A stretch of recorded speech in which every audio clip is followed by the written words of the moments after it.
I want to talk about Money in the Bank so bad because it's one of the only PLEs that brings this wild stipulation that has this carry out effect for an unpredictable amount of time. Sure, you have the Royal Rumble where the winner gets their match at WrestleMania, but that's a predetermined exact moment that that's going to pay off. And every other PLE at the most has a theme or some sort of special match that might happen at that event, but there's none other like the Money in the Bank. And also, Money in the Bank briefcase was one of the first pieces of WWE merch I managed to get my hands on.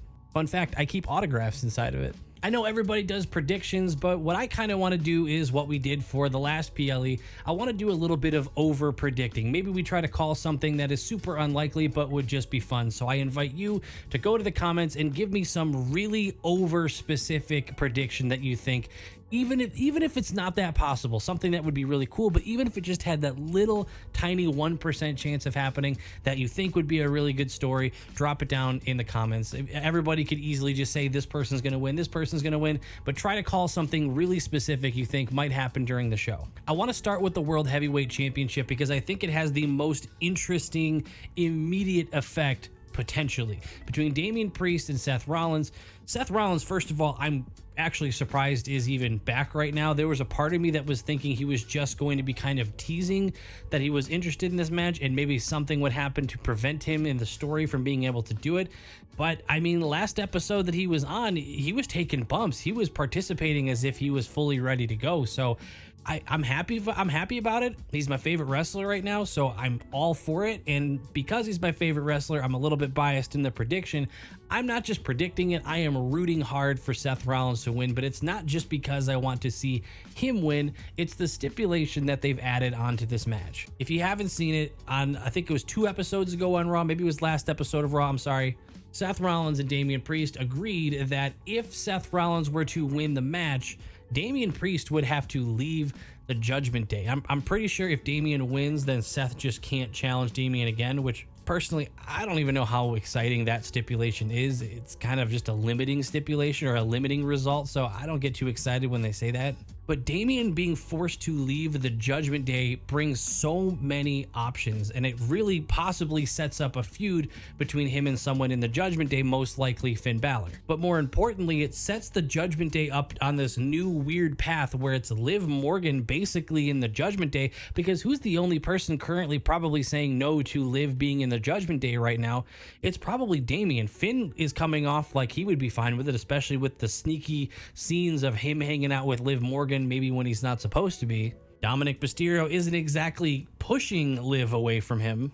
And JD has already shown that he's kind of okay with Liv being around because she was a reason that he and Finn ended up winning the tag team championship. So there's so much potential here with Seth winning this, giving him the title again, which by the way, Seth Rollins is a great freaking champion. But this sets up a Damian versus the Judgment Day situation, and who knows if that's going to play into Rhea returning at some point. Rhea and Damian basically being out of the Judgment Day, somehow maybe teaming up against them. It's very possible. Maybe you get a mixed gender match in the future between Damian and Rhea against Liv and like Dom or Finn or something. I know I'm kind of overreaching here a little bit, maybe too far predicting, but that's kind of what I want to do here. I'd rather have fun than be right. But yes, in that match, I am taking Seth freaking Rollins to take back the World Heavyweight Championship. Speaking of the Money in the Bank, I am going to be streaming this on YouTube. I'll be watching it along with you guys. So if anybody does want to come along and watch the PLE with other people in the community, I'll be streaming it live on YouTube, so you guys will be able to hang out and you can kind of chat along while we're watching the PLE. Next up is the 6-man tag match, and I don't really know exactly what to expect here from a story perspective. You've got Cody, Randy, and Kevin taking on the New Bloodline. From a story perspective, there's only one real logical outcome. And believe me, I hate looking at predictions that way, but some of them are just so glaring that because I'm kind of protective of the story and I'm so focused on the story, a certain result could just ruin a story for me. Tell me in what world the Bloodline can turn on Paul Heyman, then lose this match, and then continue to go on to try to look like a threat.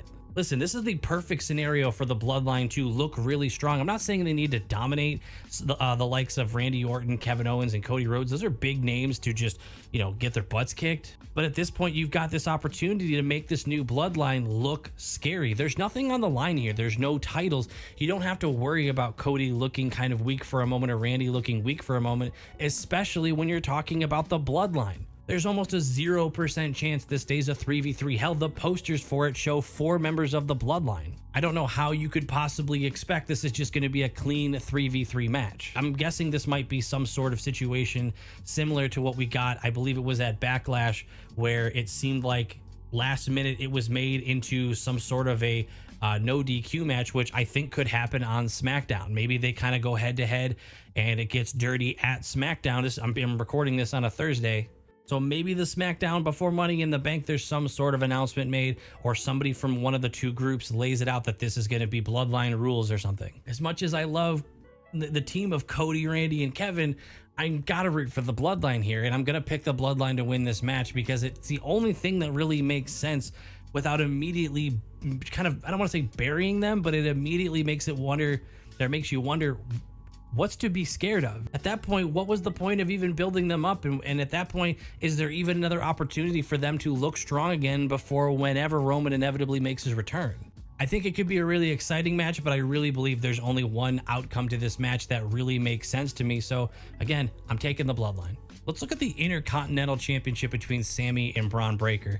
This could easily end up being the match of the night. I'm saying this could actually be more exciting than the ladder matches. Sami always puts on a good show, especially when he's kind of being seen as the underdog, which is so weird when he has the title, but there's something about the way Braun Breaker has been being built that it kind of feels like Sami is just that guy that's just in his way and he's gonna get beat down by Braun Breaker. But we know damn well that Sami gets put in these matches with that underdog feel, is going to get beat down quite a bit, but then does that thing where he kind of shakes on the mat and his adrenaline starts kicking in and he finds a way. But with that being said, I kind of want to see Braun Breaker win this match. Braun is becoming one of the standouts for me as someone that I am constantly excited to see show up on SmackDown. I don't know what it's called, but that move where he jumps up and lands on the ropes and does some like flip off of them with I'm sorry, I have no idea what it's called, but he's been doing it lately where he kind of like goes like this to the crowd while he's up there. I don't know. He's exciting. He's young too. It looks like he has a ton of years ahead of him. So I'm not saying he needs to win this right now. Hell, I would have even picked, if you would have had me do a way too early prediction like a month ago, I would have picked Braun Breaker to end up actually winning the Money in the Bank before we knew who was going to be in it. Picture Braun Breaker with the Money in the Bank briefcase. It'd be terrifying. I just think the way Braun Breaker has been built up in the previous weeks, months at this point, it feels like this is a guy that you could put a title on and believe it. Even though he's only recently brought up, this looks like a scary monster that could take the IC title and do something crazy with it. Don't get me wrong. I love Sami Zayn. I just met him recently and I got to hold his title. But Braun Breaker is going to be my pick here. And my over-specific prediction for this match, this one might not be a super crazy one, but I think it's actually pretty realistic. I think this one finishes with Sami trying to set up his haluva kick. I think Braun will be off in one corner. Sami will be over doing the hand thing and kind of getting ready to do it. And the camera's going to be so focused on Sami that when he takes off running to do the haluva kick, boom, Braun Breaker is going to come out of nowhere, spear for the win. He's going to pin him too, not just spear and win. All right, let's get into the really fun ones. The Money in the Bank ladder matches that I am so excited for. I love that they have a history of opening the show with a Money in the Bank ladder match and closing with one. So I'm loving that we're probably not going to have to wait for the first one. First one I want to talk about is the men's one because I kind of think this is the one that has the least wiggle room in terms of what we've been told. Now, I mean no disrespect in any way, but Andrade and Carmelo Hayes have not done anything too much for Andrade a little bit, but especially Carmelo Hayes. I haven't seen any reason to believe there is any shot they win this briefcase. For me, Carmelo Hayes specifically, I don't really buy into him yet. This is someone who I know has gotten a lot of hype from NXT, and I think his feuds in NXT I think he was feuding with Trick Williams, I believe, but I know he came up and a lot of people like him. I have not watched a ton of time of his in NXT, so you have to bear with me here that I'm only seeing what we've seen on the main roster. And with that limited information and limited exposure, I'm not very excited about Carmelo Hayes right now. So that leaves LA Knight, Drew McIntyre, Chad Gable, and Jey Uso. As much as I would like to see LA Knight win this, two reasons why I don't think I really want to have him win it anymore. I think I would have liked it more last year, is it doesn't really feel like his time to be a briefcase holder is still here. I feel like I'm already past that. I feel like seeing him go up against Logan Paul, which is my second reason anyway, that he is facing Logan Paul most likely at SummerSlam, I believe. I mean, I guess technically there haven't been any official matches set for SummerSlam. So if you were going to have LA Knight win this, maybe you could say that he's going to cash in on Logan and Logan's going to have a different match at SummerSlam, but that just feels so unlikely. I just don't see a lot of benefit unless you're going to have LA Knight have the briefcase and get a title shot. Has that ever been done? I don't even know if that's a thing, if you just already have a briefcase and you get a title shot some other way. Chad Gable just seems so entrenched in this Wyatt Six situation that it doesn't feel like him as a briefcase holder would really make any sense. He's been talking with the Creed brothers recently. I think there's going to be a faction built there. I don't really see much benefit to him having the case when he's doing all this other stuff. However, the two people I think would be the most interesting with it is Jey Uso or Drew McIntyre.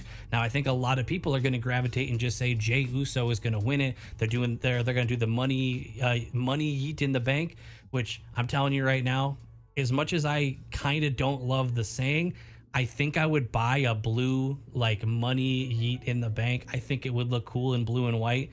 And then I'll just keep a collection going of these money in the bank cases. I don't think he's the pick. I think Drew McIntyre would just be so much more vicious, and just I feel like he needs that case right now, not because he like deserves it more than anybody else, but I feel like his character has just been getting screwed and screwed and screwed, and suddenly giving him that piece of power that he can hold on to.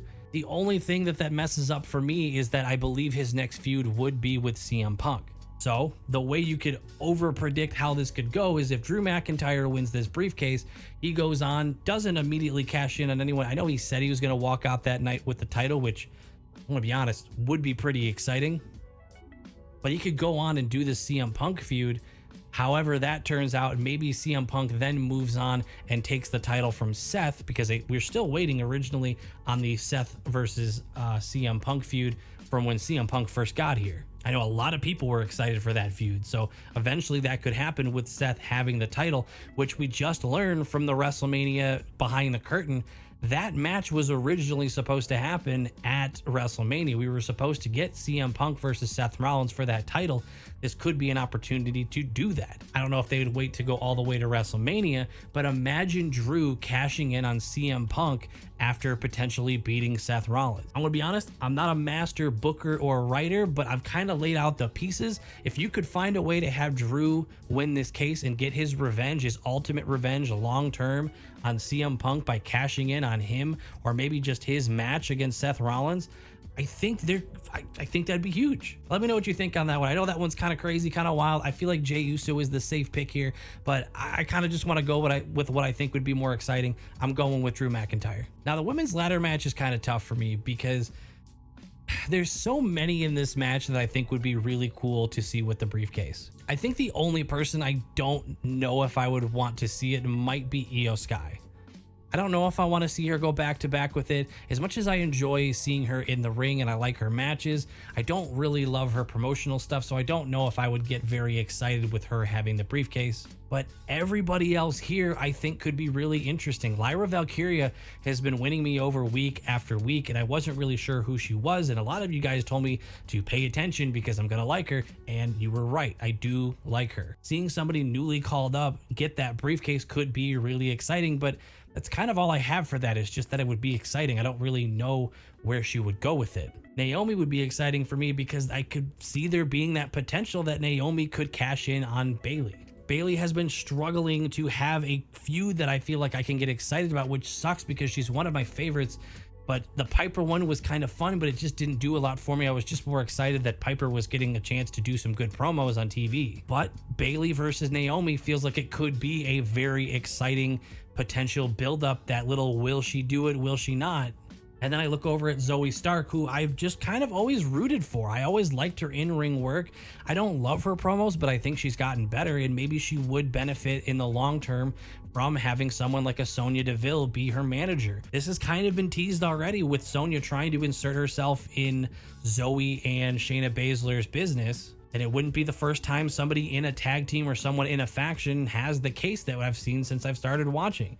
So there's no reason to believe that Zoe couldn't possibly have the briefcase and continue this storyline with Shayna and Sonya. If anything, it would only help if Sonya was able to be her mouthpiece a little bit. And then you've got Tiffany Stratton. Tiffany Stratton, who I have told my fiance a few times, I feel like we're going to be watching her for decades. She seems like she is one of the people that I look at as the future of this company. And I get so excited every time she has a match or every time she's featured in a feud. Her matches are so exciting. She's great on the mic. And I got to meet her. And I told you, I'm biased toward wrestlers who are really nice to me. But seriously, if we're going back to what we said about the Money Eating the Bank briefcase, the merch sells itself. That hot pink briefcase that Tiffy would probably have, I don't know if it would say Tiffy in the bank or Tiffy time. I don't know. I'll leave that to the marketing department.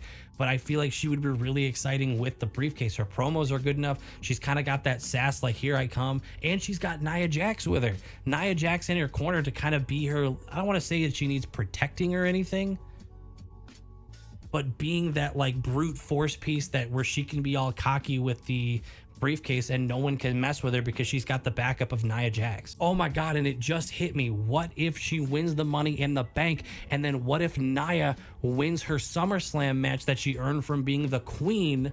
Oh my God, I am literally coming up with this in real time, and I may be switching who I'm picking to win this. Okay, we're gonna come back to that, but I want to talk about Chelsea Green first because she would be just a perfect Money in the Bank holder. She has all of that character that you would need to be that cowardly, I have the briefcase, you can't touch me, but then literally cower in fear. I think she has the perfect character for cashing in on someone after they've been beaten up. I think she would also have a wonderful looking pink briefcase, but I was going to say Chelsea Green is my pick for this, but man, I'm going to lock in something different. I'm not even going to overthink it. I'm going to say Tiffany Stratton winning this and then cashing in potentially, or at least having some sort of issue with Nia Jax. Oh my God, what if she cashed in at SummerSlam after Nia beats Bayley? Oh my God, and broke that. That would just, all right, I'm probably going a little too crazy here, but you get what I'm saying of how perfect that would be. The way the person who has a guaranteed title match at SummerSlam is already linked to someone who is one of the favorites to win this briefcase. There's something there. So tell me what you think on that one. If you're going to leave one comment in this whole thing, now it's on that, because I think that would be a really cool connection to make. Don't forget, I am going to be streaming the Money in the Bank watch along on YouTube, so I invite you to be there. Thank you so much for watching the video. Thank you so much to the patrons flying up the screen. I will see you guys in the next one.